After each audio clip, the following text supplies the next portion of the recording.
अस्सलाम वालेकुम वरहमतुल्लाह। My dear listener, news update. Iran और इसराइल के दरमियान जंग जारी है।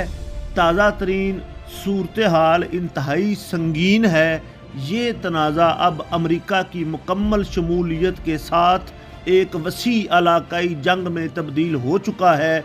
अमेरिका और इसराइल ने ईरान के दारुल हुकूमत तेहरान समेत मुख्तलिफ शहरों पर मसलसल भारी फ़ज़ाई हमले जारी रखे हुए हैं। तेहरान में नई लहर के हमलों में सरकारी टीवी हेडक्वार्टर्स और दीगर अहम तनसीबात को निशाना बनाया गया है।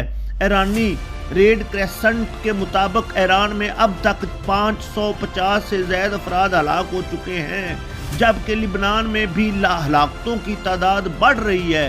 ईरान ने जवाब में इसराइल पर बैलिस्टिक मिसाइल और ड्रोन हमलों का सिलसिला जारी रखा है। तेल अवीव, यरूशलेम, हैफा और दीगर इलाकों में मिसाइल गिरने और इंटरसेप्ट होने की इतलाआत हैं। ईरानी पासदाराने इनकलाब का दावा है कि उन्होंने इसराइल, फौजी तनसीबात और अहम मकामात को निशाना बनाया है। ईरान ने खलीज फारस में अमरीकी अड्डों, सऊदी अरब की ऑयल रिफाइनरीज, मुत्तहिदा अरब अमारात, कतर, कुवैत और दीगर ममालिक पर भी हमले किए हैं।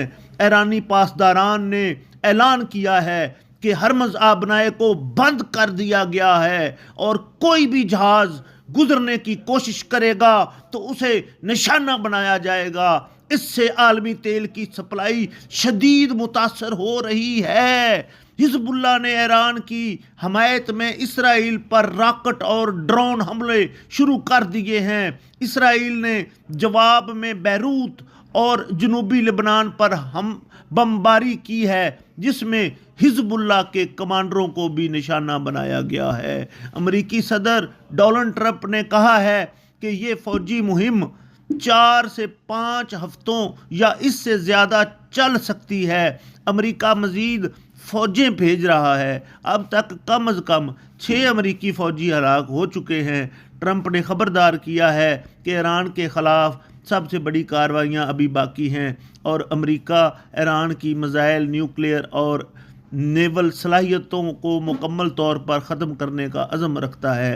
इलाकाई असरात में खलीजी ममालिक में धमाके, आयल सहूलियात को नुकसान और शेंग ट्रैफिक मुतासर हो रहा है।